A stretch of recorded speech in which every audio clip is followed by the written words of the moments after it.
सामान्याच्या अन्यायावर नेहमी लक्ष देवळा न्यूजवर पहा फक्त. नमस्कार, देवळा न्यूज मध्ये तुम्हा सर्व प्रेक्षकांचे मनपूर्वक स्वागत आहे. तर आज आपल्यासोबत आहेत मेशी येथील गोवर्धन गटाचे सोनवणे सर. तर आपण त्यांच्याकडून जाणून घेऊया त्यांना पाणी फाउंडेशनचा काय फायदा झाला हे आपण त्यांच्याकडून जाणून घेऊया. नमस्ते मॅडम, माझं नाव विठोबा सोनवणे, मी श्री गोवर्धन गटाचा अध्यक्ष आहे. मी जेव्हापासून या गटाचं मार्गदर्शन घ्यायला लागलो, माझ्याबरोबर माझे श्री अन्नदाता सेंद्रिय गटाचे अध्यक्ष आणि सचिव त्यांनी मला वेळोवेळी खूप मार्गदर्शन केले आणि जेव्हा जेव्हा मला गरज लागली तेव्हा तेव्हा ते मला मार्गदर्शन करतात. आणि त्यातल्या त्यात महत्वाचं सांगायचं म्हणजे पाणी फाउंडेशन, आत्मा हे सगळ्या यांचे खूप खूप हे मिळतं आम्हाला वेळोवेळी मार्गदर्शन आणि त्यांच्यामुळे आमचा खूप फायदा होऊ राहिला. आणि या अन्नदाता गटामुळे आळजीपडजीने कसं काम करायचं त्याच्यावर खूप मोठा फायदा झाला आम्हाला आणि त्याच्यानुसार आमचं खूप मार्गदर्शन चालू आहे. सगळ्या गोष्टी व्यवस्थित झालेल्या एवढं बोलून थांबतो. धन्यवाद सर. तर आता आपल्यासोबत आहेत मेशी येथील अन्नदाता शेतकरी गटाचे अध्यक्ष भिका पवार सर. तर आपण थोडक्यात त्यांचे मनोगत जाणून घेऊया की त्यांना पाणी फाउंडेशन पासून काय फायदा झाला आणि त्यांनी कशा प्रकारे ते उपाययोजना केल्या याची थोडक्यात आपण माहिती त्यांच्याकडून जाणून घेऊया. हा, नमस्ते मॅडम. मी गीता रंगनाथ पगार, अन्नदाता सेंद्रिय शेतकरी गटाचं आम्ही पाणी फाउंडेशन मार्फत बारीपाडा तालुका साक्री जिल्हा धुळे येथे एक निवासी प्रशिक्षण आयोजित केलं होतं 3 दिवसाचं.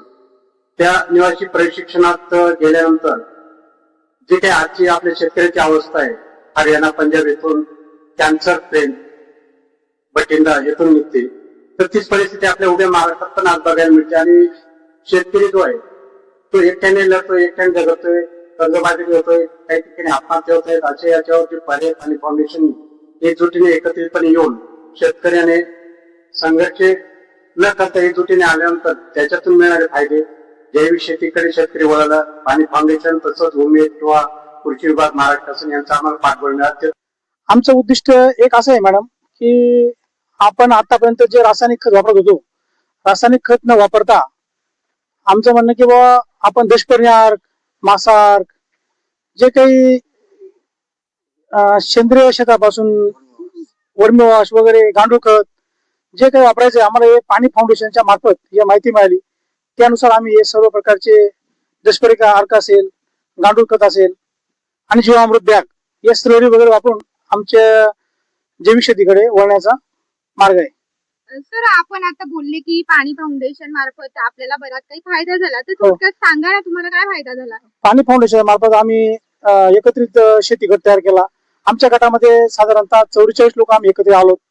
एकत्र आल्यानंतर आम्हाला कांदा काढणं, इथं काही जे आमचे मजूर म्हणजे मी आणि माझी मिसेस आम्ही दोघं एकत्र येऊन असे आम्ही 44 लोक एकत्र आलो. 44 88 लोक एकत्र आल्यानंतर आम्हाला कांदा काढण्याचा खर्च जो काही खर्च असेल तो बऱ्यापैकी वाचला. आणि तुम्हाला याबाबत कोणाकोणाचे मार्गदर्शन लाभले? हो, आम्हाला सुरुची सर आहेत पाणी फाउंडेशनचे, परत आत्माचे देवरे सर आहेत, महेश सर आहेत, पाखरे सर आहेत. यांच्या सर्वांचे मार्गदर्शन आम्हाला खूप मोलाचे आहे. तर आज आपल्यासोबत आहेत पाणी फाउंडेशनचे कळवण उपविभागीय समन्वयक सूर्यवंशी सर. तर आपण त्यांच्याकडून जाणून घेऊया की पाणी फाउंडेशन महत्व काय आहे आणि त्यामुळे शेतकऱ्यांना त्यापासून काय फायदा होतो हे आपण त्यांच्याकडून जाणून घेऊया. नमस्कार मॅडम. पाणी फाउंडेशनचं बघायला गेलं तर फार्मर कप ही स्पर्धा आहे. ही स्पर्धा आता महाराष्ट्रातील 351 तालुक्यामध्ये ही स्पर्धा घेतली जाते.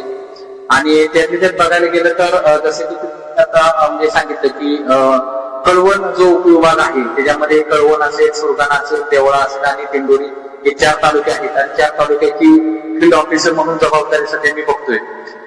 पाणी फाउंडेशनचं ह्या जे निवासी प्रशिक्षण होतं आपलं जानेवारी ते एप्रिल या 4 महिन्यामध्ये या 4 तालुक्यातील 2-2 बॅच मध्ये म्हणजे एका बॅच मध्ये 50 लोक अशी 2 बँकमध्ये एका तालुक्यातील 100 लोक आणि 4 तालुक्याचा विचार करायला गेलं तर जवळजवळ 400 ते 450 लोकांनी निवासी प्रशिक्षण घेतलं. आणि या प्रशिक्षणामध्ये त्या जे प्रशिक्षण घ्यायला आलेले जे शेतकरी आहेत तर त्या शेतकऱ्यांना आपण गट शेतीचं महत्व त्यांना पटवून देतोय.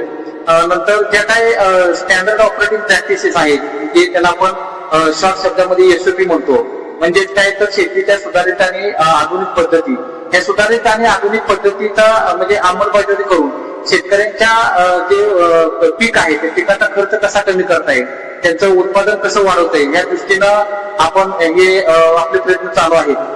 जसं की आपण बघायला गेलं तर फार्मर कप ही स्पर्धा 2022 साली पाणी फाउंडेशनने सुरू केली महाराष्ट्रातील 46 तालुक्यामध्ये आणि त्याचा उत्तम पद्धतीचा रिझल्ट त्या शेतकऱ्यांना आलेले आहेत. त्यांनी त्यांचा खर्च कमी केलेला आहे, त्यांचं उत्पादन त्यांचं वाढलेलं आहे. आणि हे जे उपविभागाचे हे जे 4 तालुके आहेत त्याच्यामध्ये कळवण असेल, देवळा असेल, दिंडोरी असेल आणि सुरगाणा असेल, हे या पहिल्याच वर्षी हे 4 तालुके ह्या स्पर्धेमध्ये पार्टिसिपेट झालेले आहेत. आणि जर आपण ह्या देवळा तालुक्याबद्दल जर बोलायला गेलं तर ह्या तालुक्यातील 100 शेतकरी आपले निवासी प्रशिक्षणासाठी आले होते. आणि खरं सांगायचं म्हणलं तर प्रशिक्षण घेऊन आल्यानंतर म्हणजे त्याच्यामध्ये त्यांनी उत्कृष्ट अशी गट बांधणी केली. आणि या सर्व फक्त या सर्व जे आपलं म्हणजे थर्मल स्पर्धा चाललेली आहे तर त्याच्यासाठी फक्त पाणी फाउंडेशनच नाही तर त्याच्यामध्ये कृषी विभाग असेल महाराष्ट्र शासन, उमेद विभाग असेल महाराष्ट्र शासन, तर ह्यांचं भक्कम पाठबळ सध्या आहे. आणि 3 संस्था म्हणजे 3 विभाग मिळून एकत्र ही फार्मर स्पर्धा आपण महाराष्ट्रातील 351 तालुक्यामध्ये घेऊन गेलेलो आहे. तेवढा तालुक्याबद्दल सांगायला गेलं तर इथं खूप छान पद्धतीनं गट बांधणी झालेले आहेत, गट तयार झालेले आहेत. आणि त्यातले त्यात उल्लेखनीय जे कामगिरी सध्या गट करतायत त्याच्यामध्ये मेशी या नावामध्ये ते अन्नदाता सेंद्रिय शेतकरी गट आणि गोवर्धन सेंद्रिय शेतकरी गट त्यांचे जे निमंत्रक आहेत म्हणजे भिकाभाऊ तसेच विठोबा काका आणि नमन सर, म्हणजे यांनी खूप छान पद्धतीनं हे गट सध्या ऑन फोकस त्यांचे गट काम करतायत. फक्त त्यांचेच गट नाही तर गावामध्ये सुद्धा त्यांच्या प्रयत्नातून अशा अनेक गट तयार झाले महिलांचे आणि पुरुषांचे. आणि ते स्वतःचा गटापुरतं काम न बघता आजूबाजूच्या जे मालपाटणे असेल, महात्मा फुले नगर असेल, मेशी असेल त्या गावामध्ये जाऊन त्यांनी गट बांधणीचं त्यांनी काम केलेलं आहे.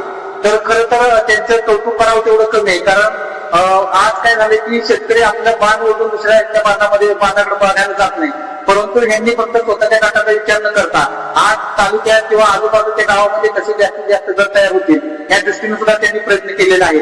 आणि तालुक्याच्या म्हणजे जे गट तयार झाले त्या गटांना आपल्या तालुक्याचे म्हणजे कळवण उपविभागीय कृषी अधिकारी डामाळे साहेब, आपले तालुका कृषी अधिकारी पांगळे साहेब, तसेच आपले आत्मा विभागाचे महेश देवरे साहेब आणि त्यांची सर्व संपूर्ण टीम, तसेच उमेद विभागाचे VMM साळी सर, तसेच CC विलास वाळके सर, तर यांचंही चांगलं पाठबळ या स्पर्धेला आहे पूर्ण तालुक्यामध्ये. आणि खरं तर मी सांगेन की कृषी विभाग आणि उमेद विभाग यांचं भक्कम पाठबळ असल्यामुळे आज या तालुक्यामध्ये चांगल्या पद्धतीने फार्मर कोर्स स्पर्धा उचलली गेलेली आहे. आणि नक्कीच जे यश आहे हे यश आता मला तरी असं वाटत नाही की जास्त लांब आहे. कारण आज जर आपण ही ऍक्टिव्हिटी त्यांची बघितली आपल्या मेशी गावातील गटांची तर खरं त्यांचं कौतुक करावं तेवढं कमी आहे. कारण एकत्रित बियाणं कांदा बियाणं एकत्रित खरेदी करणं, देशपांडे अर्थ तयार करणं, नंतर एकत्रित योजनेच्या माध्यमातून त्यांनी म्हणजे अन्नदाता शेतकरी गटाने जवळजवळ 5 ते 5.5 लाख रुपयाची त्यांनी बचत केलेली आहे. म्हणजे योजनेच्या माध्यमातून आपण आज बघतोय की मजूर उपलब्ध होत नाहीत आणि त्यांनी मग एकमेकांच्या शेतामध्ये जाऊन कांद्याचे जे उत्पादन आहे ते जे त्यांनी एक्झिट करून त्यांनी तो कांदा काढलेला आहे आणि जवळजवळ त्यांनी 5 ते 5.5 लाख रुपयाची त्यांनी त्याच्यामध्ये बचत केलेली आहे. तर माझे सर्व देवळा तालुक्यातील सर्व जे बाकीचे पण गट आहेत तर त्या गटांनी पण खरं यांच्याकडून मार्गदर्शन घेणं गरजेचं आहे. यांच्याकडून प्रेरणा घेऊन आपण हे जे गट आता काम करताय त्या गटाच्या प्रमाणे आपण सुद्धा चांगलं काम करून पुढं नक्कीच यशस्वी होऊया आणि आपला शेतीवरचा जो वाढत चाललेला खर्च आहे आणि घटत चाललेलं उत्पादन आहे हे नक्कीच या माध्यमातून आपण पूर्ण करूया अशी सर्वांना मी या माध्यमातून विनंती